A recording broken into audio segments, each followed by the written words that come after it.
Hello viewers, আসসালামু আলাইকুম। গিয়েছিলাম ম্যাঙ্গো ফেস্টিভ্যালের মধ্যে। ম্যাঙ্গো ফেস্টিভ্যাল সোক ওয়াকিফের যে নতুন হাম্বা ম্যাঙ্গো ফেস্টিভ্যাল চলতেছে।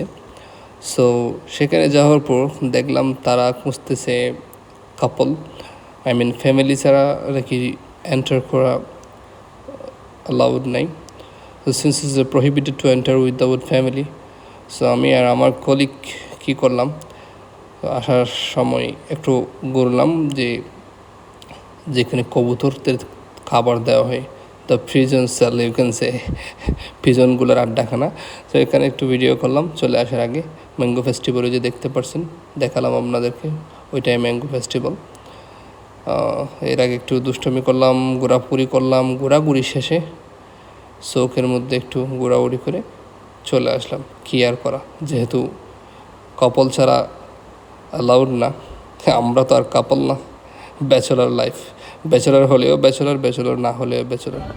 হাও এগুলো হচ্ছে হর্সেস, যেগুলো কাতারের ওল্ড পুলিশ এখানে হেরিটেজ এরিয়া হিসেবে এই এলাকার মধ্যে এরা এখনও টহল দেয়। অফিসিয়াল টহল না, এটা জাস্ট ট্যুরিস্টের উদ্দেশ্যে। আর ওইটা হচ্ছে ওপেন এসি, যেখানে এসি লাগানো হয়েছে। বাইরের মধ্যে হাঁটলে আপনি ঠান্ডা ফিল অনুভব করবেন। আর ওইটা হচ্ছে ওয়াটারফল, দেখতে পাচ্ছেন। সো চলে যাচ্ছি চৌকের ভিতরে, অনেক গরম, ছায়ার দিকে চলে যাওয়ার চেষ্টা করছি। ওয়াকিফের অলিগলিতে একদিন আর এটা হচ্ছে চৌকের অলিগলি। ঘোরাঘুরি।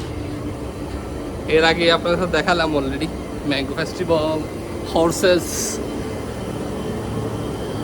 তো এগুলো হচ্ছে একটা ওল্ড ট্রেডিশনাল কালচারাল এরিয়ার অন্যতম সৌন্দর্য বলা যায়।